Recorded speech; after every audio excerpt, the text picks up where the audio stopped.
Pencarian korban longsor di Dusun Situkung, Desa Pandan Arum, Banjarnegara masih terus dilakukan. Longsor yang terjadi pada Sabtu 15 November lalu menimbun puluhan rumah warga dan menyebabkan 934 jiwa atau 335 keluarga mengungsi ke sejumlah titik pengungsian. Kepala Badan SAR Nasional Marsikal Madya TNI Muhammad Syafi'i, Kamis 20 November meninjau langsung operasi pencarian korban yang diperkirakan tertimbun di lokasi pencarian sektor A dan sektor C. Dalam rapat evaluasi yang diadakan usai peninjauan, Syafi'i menyampaikan bahwa 7 korban telah berhasil ditemukan di hari kelima, termasuk 2 korban yang ditemukan dalam bentuk body part atau potongan badan. Sampai dari jam terakhir tadi jam 18 itu korban ke-10. Jadi total dari 10 ini 7 korban dan ditemukan hari ini. Jadi itu kemudian kenapa kita hari pertama, hari kedua, hari ketiga itu kita kesulitan untuk langsung mengerahkan alat berat karena pada hari-hari 3 hari tersebut cuaca masih hujan terus setiap sore. Muhammad Syafi'i juga menjelaskan struktur perbukitan di Banjarnegara menjadi salah satu faktor pemicu terjadinya musibah longsor besar. Struktur tanah yang berlapis-lapis membuat permukaan bidang tidak mampu menahan debit air sehingga aliran longsor turun dan menghantam pemukiman di Dusun Situkung.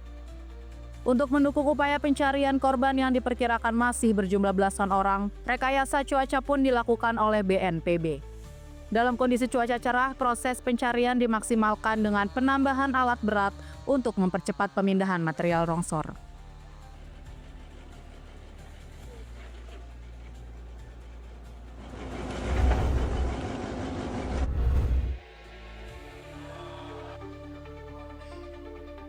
Pembangunan gedung permanen untuk sekolah rakyat dipastikan akan dimulai tahun depan.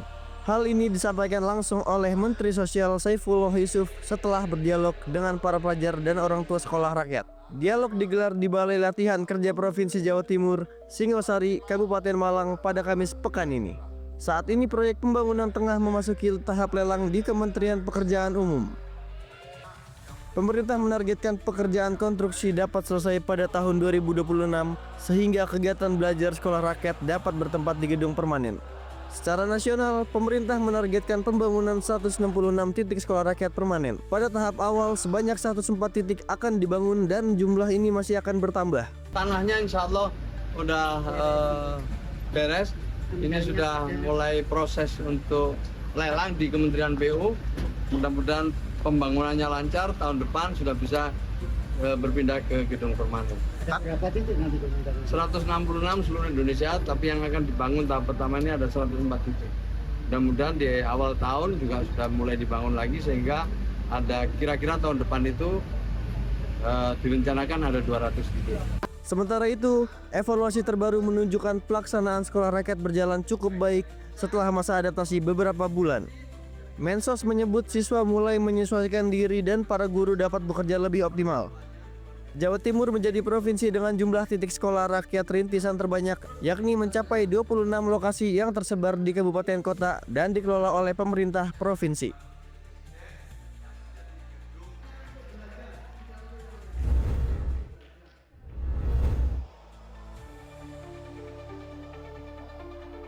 Kementerian Keuangan masih mengkaji perihal kenaikan gaji aparatur sipil negara atau ASN untuk tahun 2026 mendatang.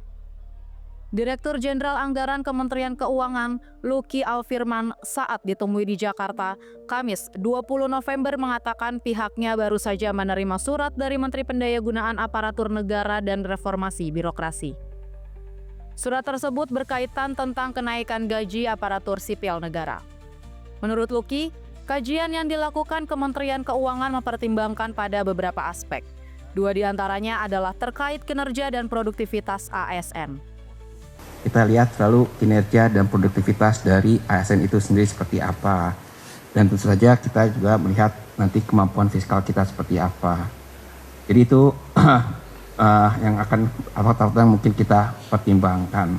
Adapun wacana kenaikan gaji ASN, TNI, dan Polri tengah ramai dibicarakan setelah terbitnya Peraturan Presiden Nomor 79 Tahun 2025 tentang pemutakhiran rencana kerja pemerintah tahun 2025.